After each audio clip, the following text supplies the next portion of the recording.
This video is sponsored by Squarespace, the all-in-one website platform for entrepreneurs to stand out and succeed online. Hello! So I come to you very late at night without any makeup on because I just had some silly thoughts and I thought, you know what, this will do. And I didn't want to go and make it a big palaver. I just wanted to sit down and have a wee chat. I'm going to talk about the idea of unfinished work and unfinished things buzzing around our heads, and to start off the conversation, I thought it'd be fun to talk about unfinished literature. Because for those of us who are intrigued by literature, we have to, now and again, accept the rather painful reality that some works will never be known. Classicists such as myself will always ponder over what their research would have looked like had the epic cycle not been lost. You know, what would there have been to say about the trajectory of Greek mythology and the Iliad and the Odyssey had we not lost the Cypria, the Aethiopis, the Little Iliad, the Iliopersis, the Nostoi and the Telegony, and that doesn't even cover the whole Theban cycle that we've also lost. I always can't help but wonder, what would world literature have looked like had these texts been preserved and not completely lost to history? I mean, the mystery of Edwin Drood by Charles Dickens will always be a mystery. We will never know why or how the titular character disappeared and who was responsible for that disappearance, because the story only ever reached 6 of its 12 instalments before Charles Dickens died. And obviously the same goes for Mary Wollstonecraft, who died just days after giving birth to the woman who would be known as Mary Shelley, leaving behind her incomplete novel The Wrongs of Woman, in which the heroine, Maria, had been incarcerated in a lunatic asylum by her despotic husband. And this whole story writes about Maria's account of her cruel life, but she never gets to complete the story. And then we have major classic texts that were never completed, such as the Canterbury Tales, which already seems like quite an overwhelming mammoth of classic literature, but it would have been much longer, because obviously we have 24 tales plus the prologues of the Canterbury Tales, but at the beginning we are told there are 27 pilgrims,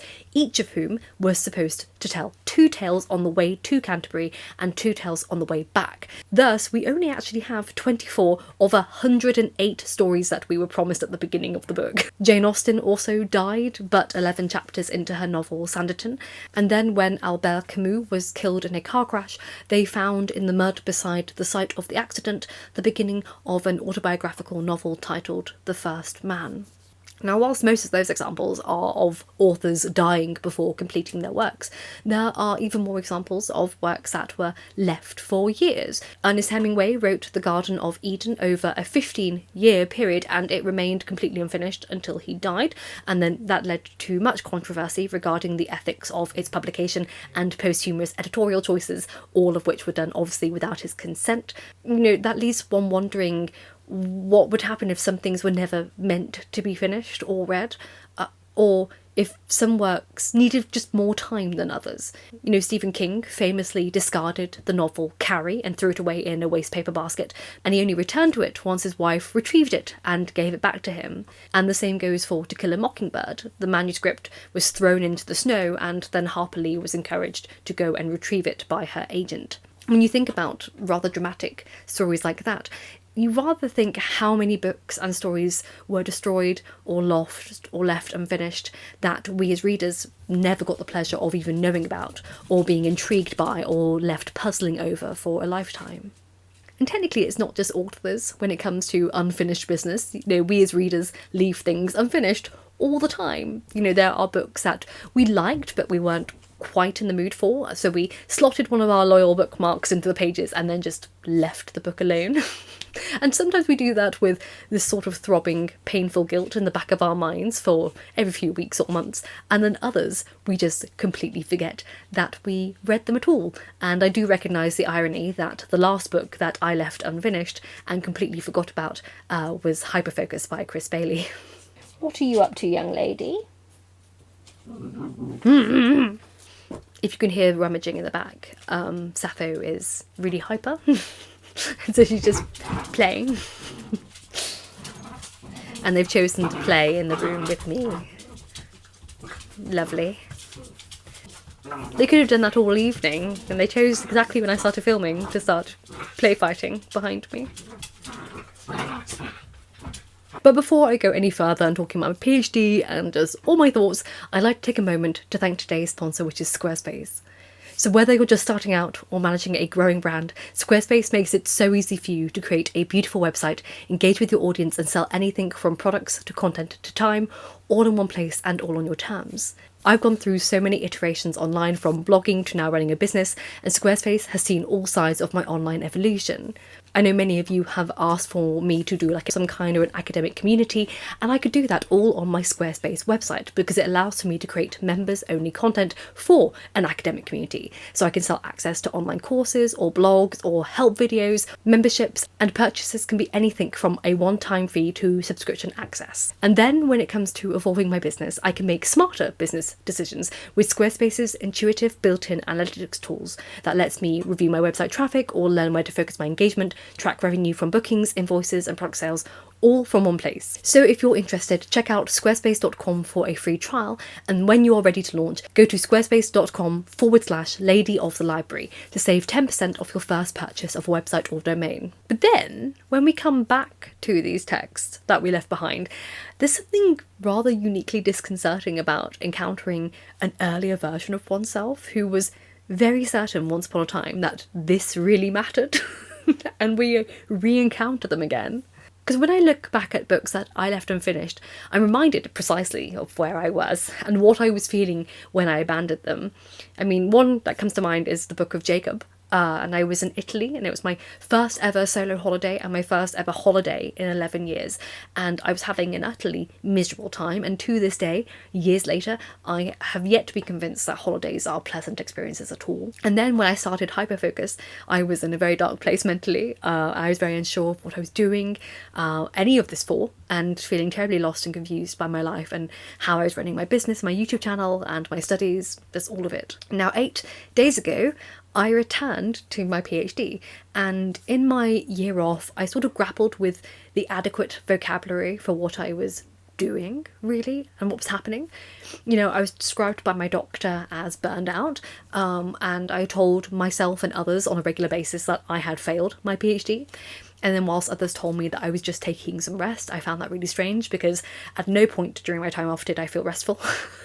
And I rather felt beaten up with the shame of not having had enough discipline to see through my studies despite being incredibly ill. But now, as I have returned and I sort of confronted my work, I realised that I hadn't done any of the things that I thought I had, and none of the things that people told me that I should have done with my time off.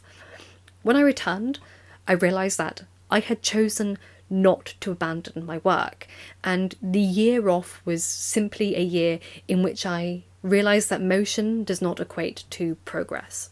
Intellectual life is by no means linear, and while academia pretends continuity exists, education is very much interrupted by living, and yet there is a peculiar shame in returning to something one has left unfinished, particularly in academia. It's as though the work itself has been keeping count of where you've been. And one does worry, of course, that the person who left will be judged by the person who returns and vice versa. You know, after all, the person who left is deemed on some subconscious level as a failure and a wretched state, and there is an awful lot of pressure and expectation on the person who returns to have become the saviour of that past self and embody all the strengths that were lacking in the former.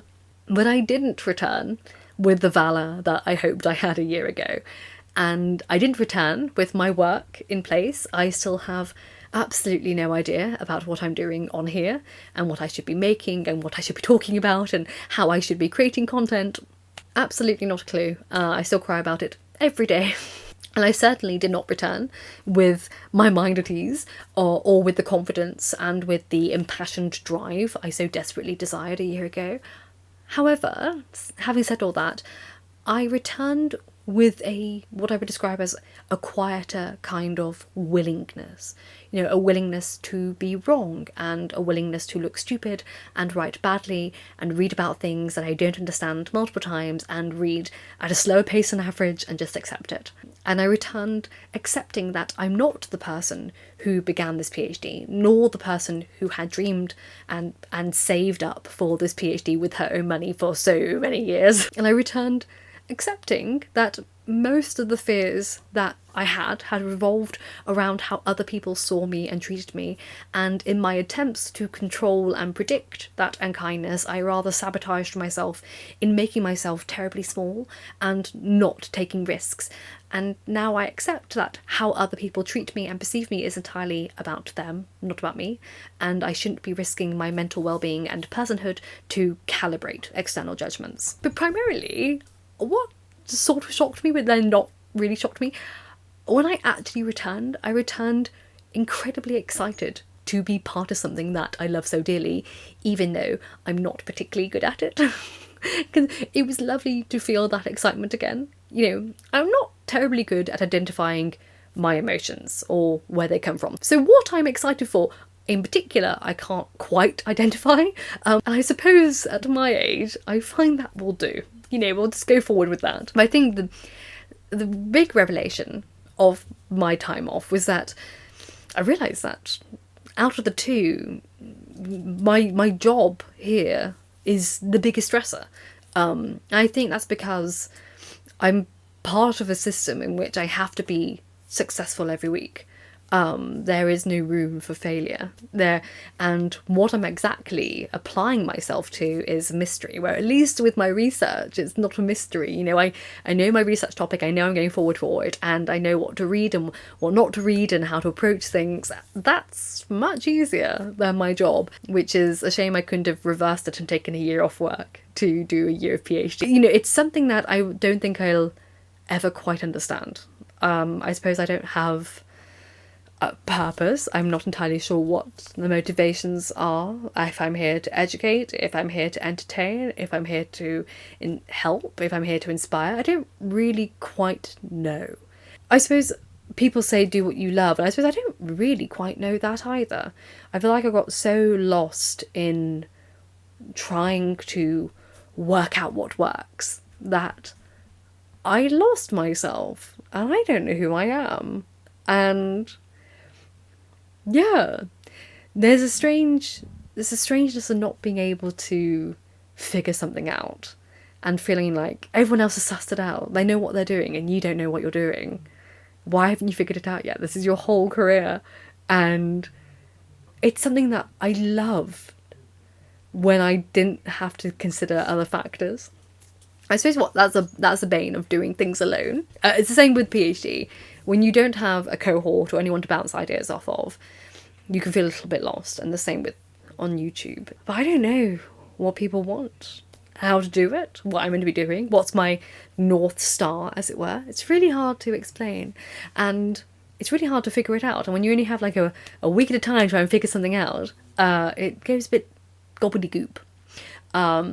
But yeah, I think it was sort of a relief when I returned to my PhD going, oh, it was my work that makes me more ill than the PhD. The PhD, in comparison, is surprisingly okay and chill. Like, it's not that bad.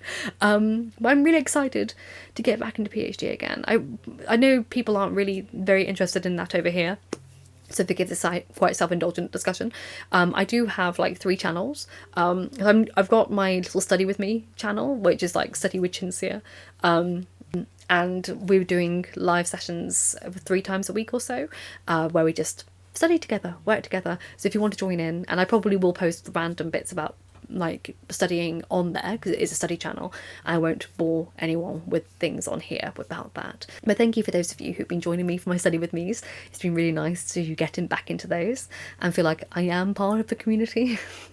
Instead of this isolated ball of weird. As I am. I'm just an isolated ball of weird who doesn't know what she's doing. Has no idea what to do. She's just doing it wrong, but also sometimes right, but not really sure why she did it right. It's a bit like suddenly doing a backflip and you didn't know how you did it, and you're like, how did I do that backflip? I did a backflip and I successfully landed on my feet. Most times I land on my face. How did I land on my feet? And for some reason I just don't seem to get better at it. I keep doing it and I'm not really landing on my feet. And you think practice would make perfection, but somehow there's something's lost in translation and my body just flops on the floor. That's not a very good analogy. Who said I was good at analogies? I can look at myself in a strange light and go, really? We're not. Why am I talking still? This is why I stick to scripts. We don't go off the script. Didn't say we stay to the script, because you don't make any sense. You're just a crazy lady talking to yourself and your dogs and your partner, who doesn't think you're crazy. He thinks it's perfectly normal when you talk to him. The dogs, not so much.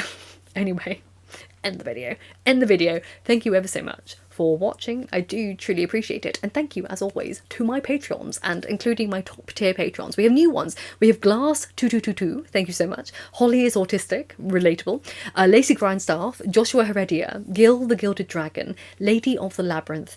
Ellen, Eric Taylor, Yvonne and Yvonne, Jenny Edivane, Marina, Wee Lauren, Nicholas Reed, and Andy Bazil. Thank you ever so much, as always, and I hope you are happy and healthy. And remember, books save lives, so keep reading.